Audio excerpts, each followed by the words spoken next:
Hey, ladies and gentlemen, welcome back to the Jack and Glenn channel. Before we get started, make sure you hit that subscribe button, hit that bell notification so you miss any of our reviews. Today, I want to talk about the Never Ever Mets. All right, season one, episode number 2. Right, it's a complicated IRL.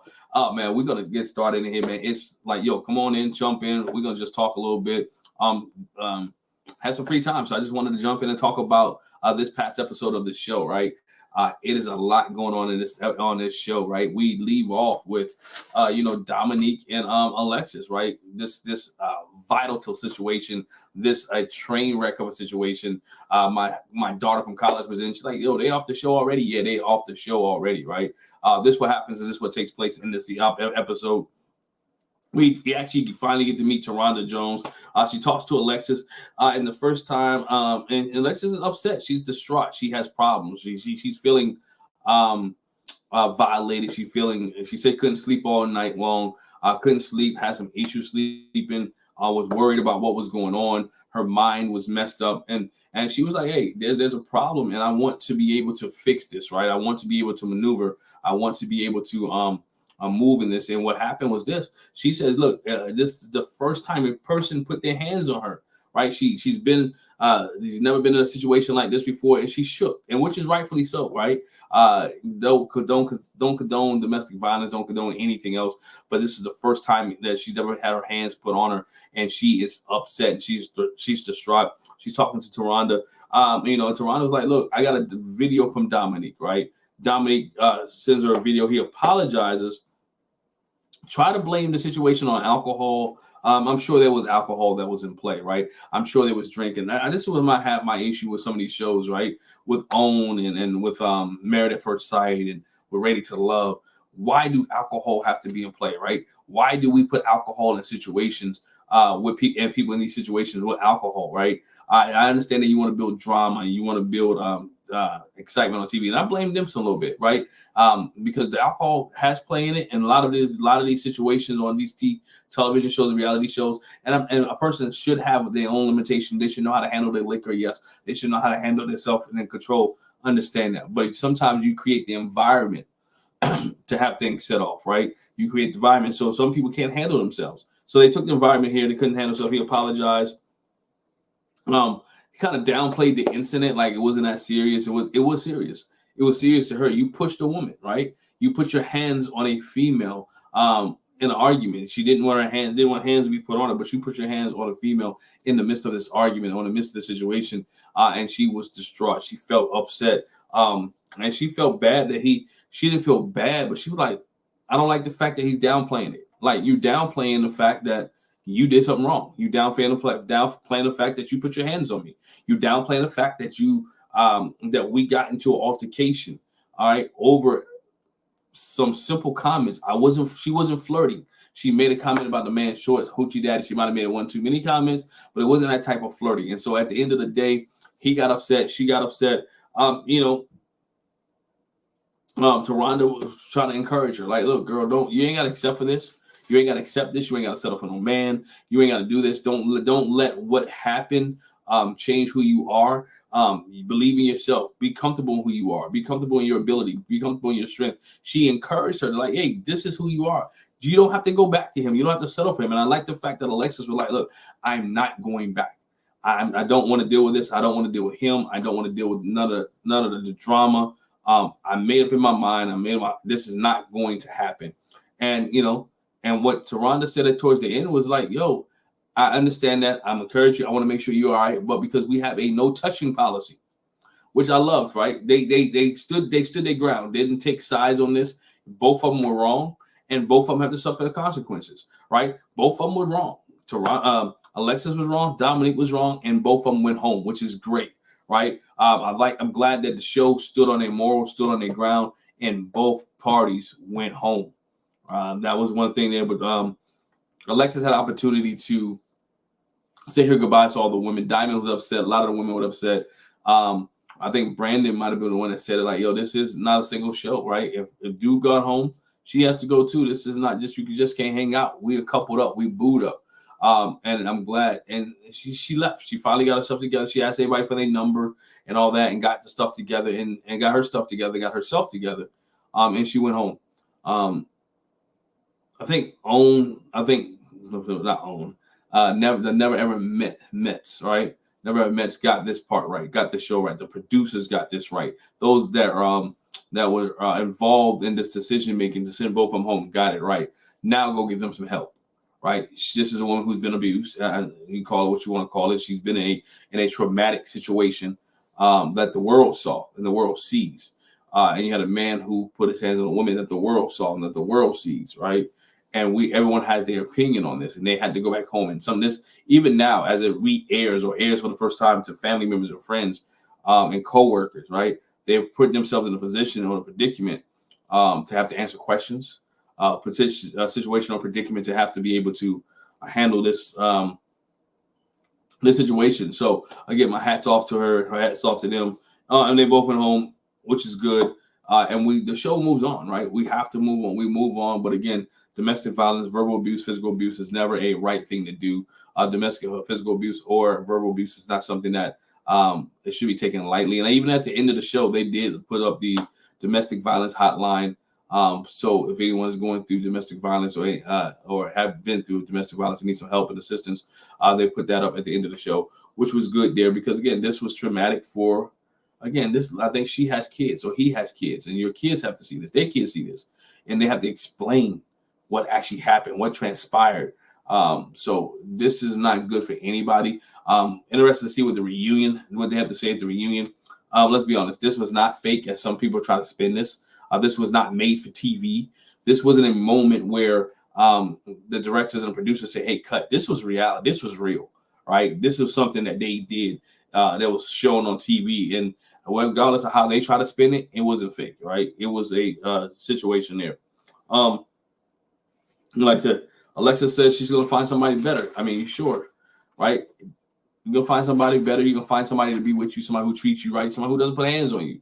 All right, she met this guy 6 months ago on the internet. I'm not saying Dominique is a terrible dude. He just has some issues that he has to work through. As a young man, learn from your mistakes, young man. Don't make mistakes again, right? Learn from your mistakes and don't make those again. Then we get into Chris and Sienna, which, if you remember what happened on the last episode, Chris is the one who said that him and Sienna wasn't in a good relationship, or there was in a relationship, but there wasn't a exclusive relationship. And she kind of agrees to that. There wasn't an exclusive relationship. She agrees that, but she didn't like the fact how Chris was being disrespectful when he was talking in front of the men. Didn't like the fact that Chris was don't trust women. Didn't like the fact that Chris was putting it down. Look, Chris was doing a lot of things that was kind of subtle, but was truthful. He downplayed the helicopter ride. He kind of downplayed her feelings.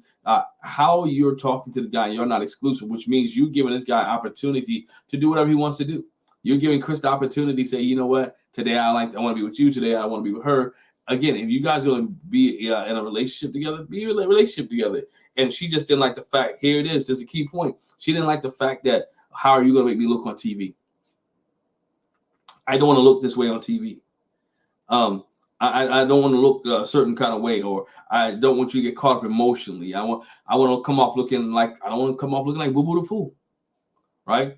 But she's coming off looking like that because he's showing you who he is, right? He's telling a story of who he wants to be and who he is and how he's not going to change. He says, I'm not going to change. He's not emotional, right? He's not emotional. He's not going to change for anyone. And she doesn't want to look bad. So that's me. Your whole relationship is not to look bad. Even when it was in the kitchen, it was cooking. He was like, want some sugar? And she wasn't talking about sugar for food. She's like, some kiss, right? He's like, no, I don't want no sugar. And I don't want that. He wouldn't even kiss her on camera, right?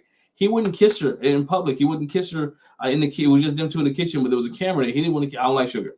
Like, I don't like kisses from you. I don't like this. He's telling her in so many ways, I don't want to be with you. I don't like you. And she does not get it. And she keeps going on and on. And yeah, they worked through the issue. Some people, they really worked through the issue. They didn't really work through the issue. He stopped talking.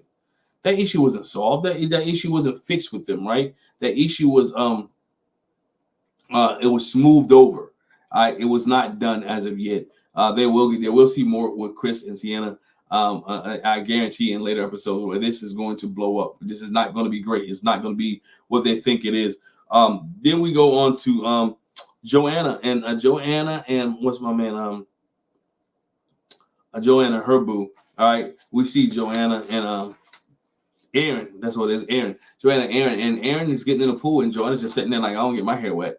And you can start to see the separation there, where she's standoffish, right? She's happy with the relationship or quote relationship, but she doesn't want to do anything in part what he wants to do, right? She has a standard that she wants to live up to. Even when it was at the romantic dinner, right? He tried his best. He's trying to be romantic. He's trying to be a good dude, and that's only a 6, right? Well, at this point, you should be telling him how to take care of you, right? You should be letting him know this is how I like to be treated. This is like how I like to be taken care of.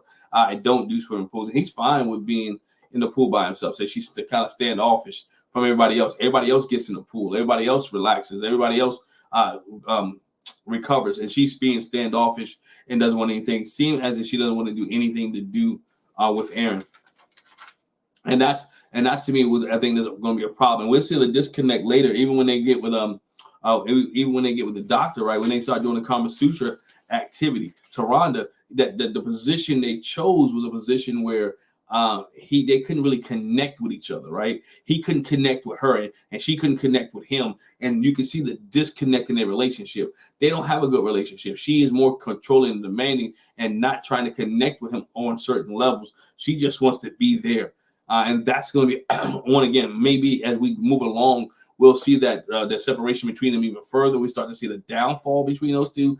That relationship is going to be another one to look at, because you can see that they're not totally connected. It's a lot of these relationships that you can see they're not totally connected. There's only 2, and I'll get to those 2 later. The 2 that I think will work, right? There's 2 relationships that I think will work. Stay tuned, and I'll let you know those 2 that will work. But they get together as a group with Taronda. Taronda says, look, this is what we're going to do. Y'all know about Kama Sutra? Yes. Everybody raise their hand, know about Kama Sutra. So I'm going to put 2 positions on the board, and I want you and your spouse to do, or not spouse, excuse me, you or your boo to do one of these positions. And each one of the positions kind of represented something within a relationship, because you could tell who was taking control, who didn't take control, which position was kind of dominant, who felt comfortable, who didn't feel uncomfortable, who felt uncomfortable, who was willing to be involved. As Chris and Sienna came first. Was first. You tell her, look, the position. I can't remember what the position they had. They had to look in each other's eyes, right? And they were. He told her she was beautiful, and he was willing to. He wants to go further with her, right? She's kind, she's nice and beautiful. He wants to go further with her. As he was looking in her eyes, she was connected to him, and she was embracing him. So she was willing to go that way, and he made her feel comfortable, made her feel at ease. And I think he believes she's beautiful. I just think he's not serious in relationships, or he hasn't been that serious in relationships, or been exclusive in relationships, and he can't commit. So he said he wants to see a future with her. We see how that moves on a little bit later. Next up was Shay and Josh, right? Which was funny, because the positions they had, they're like, oh, we did that last night. Yep, we did that one last night too. Like, hold on, wait a minute. He already went to the boom boom room, right? You and Shay, after 12 years of dating, 12 years of online dating, within one day, you guys done already had some sexual activity. Y'all already hooked yourselves up. You already got together and ran each other in the sack, and they were comfortable with it, right? Shay and Josh was real comfortable with being in those positions, and I think in the future that relationship may work, right? I know we're all looking at the 12 years, and the 12 years is a big gap, right? To be in a relationship with somebody and you guys haven't seen each other in person. That is crazy to me, right? 12 years in a relationship, that you should be married. He should have married you by now.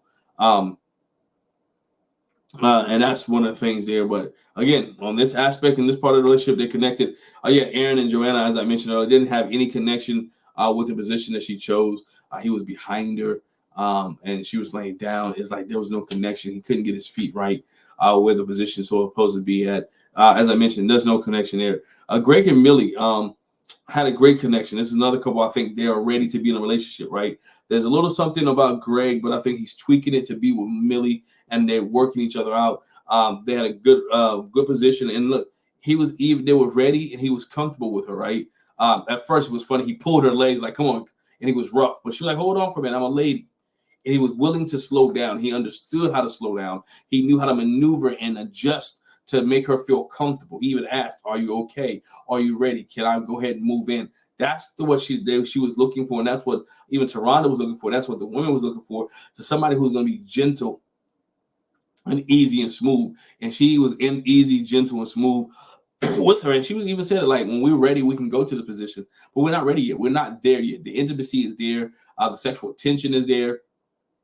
The respect is there, but I'm just meeting you, right? We're physically just meeting each other, and I don't feel comfortable with going to that in that situation yet. But they're comfortable going at their own pace, right? They're not going to be at the pace. She merely said, I don't want to be at the pace of other people. I'm not going. I want this thing to be organic. I want to be organically done. I want it to be done the way that we need it to be done, not what everybody else thinks should be done, not what family thinks, not what people on the TV show thinks. We're going to let our relationship mature and grow organically, and we're going to do it at our own pace. Greg agrees. Then we see Sienna and Brandon. They was in a particular position where she was sideways. Can't remember the name. I should have wrote the names of each position down. But whatever the position it was in, they both didn't feel anything. He felt bored, like he was getting ready to watch TV, and she didn't feel anything tingling, right? Taronda asked her, do you feel anything tingling? No, I don't feel anything tingling whatsoever. And there was no tingling there. It was like they was there, but not really there, right? Aaron and Diamond, they felt comfortable. He was like, yo, whatever she wants, whatever she needs, I'll make her feel comfortable. Like if she walking down Hollywood Strip, whatever case may be, I can stop there and suck her toes, and I'm fine with that. I'm comfortable with that. So Aaron H, right, 51 years old player. He understands how it is to treat a woman. The women talked about that last week. Like he's an older man, so he treats a woman correctly. But go back to Sienna and Brandon, which in this show was this episode was about them. You can see the confusion. You can see the frustration. You can see how Brandon is really not confrontational, maybe not on television, how he didn't want to deal with some of the things that she said. Sienna's not a fan of moving to Florida, where she said she's from New York. She wants him to move to New York. He said, look, man, I have 2 kids. I like to be where my kids are at. Sienna also said that she would like to be married before they live together, right? Before they combine anything, combine households, combine finances. She wants to be married. She has a mind of what marriage is and what marriage looks like, and there's nothing totally wrong with that. There's nothing wrong with that. But sometimes when you have that mind, and we'll see that a little bit later, because she goes in on him when he talks about her being inconsistent, because there was a clip where she said she wouldn't mind moving to Florida. She doesn't mind looking for a change. She even said on the show, she doesn't mind looking for change. And then she flips on him and said, no, I don't want to do that. And he talks about her being inconsistent. And she said in some of her other relationships, men had told her she was inconsistent, and that's why they left her. Well, if people keep telling that you're inconsistent or what you're saying is inconsistent, guess what? 9 times out of 10, if multiple people who don't know each other said something about you, that's what you really are, right? That's who you are. And so now you have to work on your consistency in your relationship. But then she goes in and start calling him a B, calling you B this, you B that. And he didn't get mad at all. He had temperament, right? Brandon has his temperament. He kept his composure. He was safe. She was berated. It was kind of funny-ish, but no man likes to be called a B. He was like, what you doing that for? Like, basically, what you calling me out of my name for? And she's like, oh, because you got married, you got divorced, and then you 15 years later or 10 years later, you had another kid. Yeah, you talking about me being inconsistent. You was inconsistent in your marriages. You should still be married. She's like going in, and he's like, when I got married, I was 20. I only got married not because I loved the woman. I got married because I was having a kid, and I'm from the South, and that's what we did. We got together. If I had a kid with a woman, I stayed with her. I've been with her. And he says later on that the relationship was toxic, so he had to leave.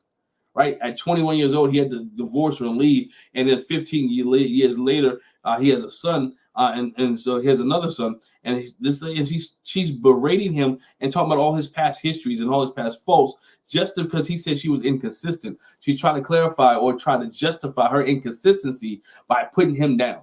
You can't justify your inconsistencies or the fact that you wasn't able to be consistent in a relationship, or these men left you because this man called you out. He didn't call you out rudely. He didn't cuss her. He didn't fuss her. He's having a conversation, trying to get to know her and trying to understand, why are you inconsistent? How do we maneuver in this thing? How do we make this thing work? And it gets deep, man. It got to the point where even when she brought it into the rest of the couples, she put all his business out there, and he just sitting there taking it. Yeah, well, like, what does that have to do with anything? Millie and Greg kind of split up, and Millie talks to Brandon, and then Greg is talking to Sienna, and they're having that conversation, and Greg is like, hey, these are some things that you need to look at. These are some he wants to move slow. He does care about you. Let's move this way. And Millie's saying the same thing to Brandon, and they're having a deep conversation. And he's opening up to her, right? Because she made him feel comfortable. And he was like, everybody likes to talk to you. No one heard that. We see it on camera. But Sienna goes in like, oh, you opening up to another woman, this, that, and the other. Like, you're just downstairs talking to another dude. It's not like he's sneaking behind your back having a conversation with her. He's having a conversation you're having, but with the parties who split. And I'm sitting here like, there's something really wrong with her, and she needs some help because she switches up just like that. And she switches up on him, and it didn't make sense, right? It didn't make sense how the switch was flipped. She wanted everything to be her way. You can't have everything your way, right? Greg even asked Brandon, like, if today was the day, would you go? I'm like, nah, today was the day I'll be leaving by myself, right? He'll be leaving by himself because she's not showing anything that is relationship worthy. She's definitely not showing anything that's wife worthy. If she's tripping over simple things now, she said she think marriage. Go back to Sienna. Sienna said, I think marriage is for a lifetime. When you take those vows, it's for life. And I kind of agree with her on those vows. Yeah, when you take those vows with the person that you're supposed to be with, they are for life. But he can't stay in a toxic relationship because you took marriage vows. And she's like, well, you should get counseling, you should get this, that, and the other. That's fine. That may work. But when it comes to your detriment of your health or coming to your lifestyle and then the way that you handle it, you have to leave. And I'm not sure where Brandon left. I don't know whose fault it was, right? But I do understand that there is a point in time when you're in relationships or when you're in marriages, it is time for a person to leave. So they don't kill each other, so they don't hurt each other, whatever case may be. It becomes that moment in that season and that time. And so she's trying to downplay him for the fact that he is divorced. Well, if he wasn't divorced and if he wasn't married, y'all would have never met. You wouldn't have been on the show. You wouldn't have had no interaction with him. And so at this point, you're benefiting from the fact that he didn't stay with a woman. You're benefiting from the fact that he got divorced and he has another mother of his child he's taking care of. So again, she's looking for something that's cookie cutter. And he was like, this is not the first time we had this conversation. It's not like I just dropped this on her about my children's mom or didn't just drop this on her about me being married at 21. She understood this. She knew this, right? So she's playing up the game. She's playing a game. She's trying to manipulate the situation, trying to get him off cuff. And again, don't know what the end game is. Don't know if she's really hurt. She might be really hurt, y'all. She might be really frustrated. I don't know for what. I don't know at what. I don't even know why. Right? Why she's all this and giving this type of energy on stuff that she already knew about. Right? That's crazy to me. Right? Just be in a relationship, find a common ground, communicate about a situation, have some resolution set in place, and they'll be okay. But that's how this episode ended, with her and Brandon not seeing eye to eye. It's one of those things. They're not seeing eye to eye. We'll see what happens next week. We see how things progress or flow with some of these couples. We will see more romance from Aaron H. and Diamond. We'll see if Brandon and Sienna can get on the same page, right? If they can get on the same page, hopefully we'll see more. We'll see more of Brandon and Sienna. We'll talk about Aaron and Diamond, Greg and Millie, which I think this couple right here can actually make it. They're a couple, if you don't know. Greg and Millie have been together for 3 years, and they live across town from each other, right? They live across town from each other, and there is a relationship that is there, that which is blossoming and growing, and Greg's adapting to her pace. So we'll see how they work out next week. But once again, let me know what your thoughts was on this episode of The Never Ever Meets, right? The Never Ever Mets. Let me know if you give me a thumbs up, hit the bell notification, hit the subscribe button. What couple do you like so far, right? What couple do you think will make it? Did they make it the right decision by sending Dominic and Alexis home, right? I do. I think they did. I think the decision was made greatly. Now I just need OWN to carry this decision on every show, right? Carry this decision on Ready to Love, carry the decision on whatever other relationships you shows they have, but carry the decision on that way. If they altercations, you have a no tolerance policy, somebody has to go. It was both of them. So again, great, decent episode. Let me know what your thoughts is about this episode. Hit the subscribe button, hit the bell notification. Make sure you like, share, and click. All right, make sure you like, share, and click. We appreciate you. Thank you for rocking with us. Stick around a little bit longer, or stick around and watch some other videos that will pop up after this one. Once again, thanks for rocking with the Jack and Glenn channel, and we talk to you guys later. Hey, leave a thumbs up and hit the subscribe button. Appreciate you. Bye.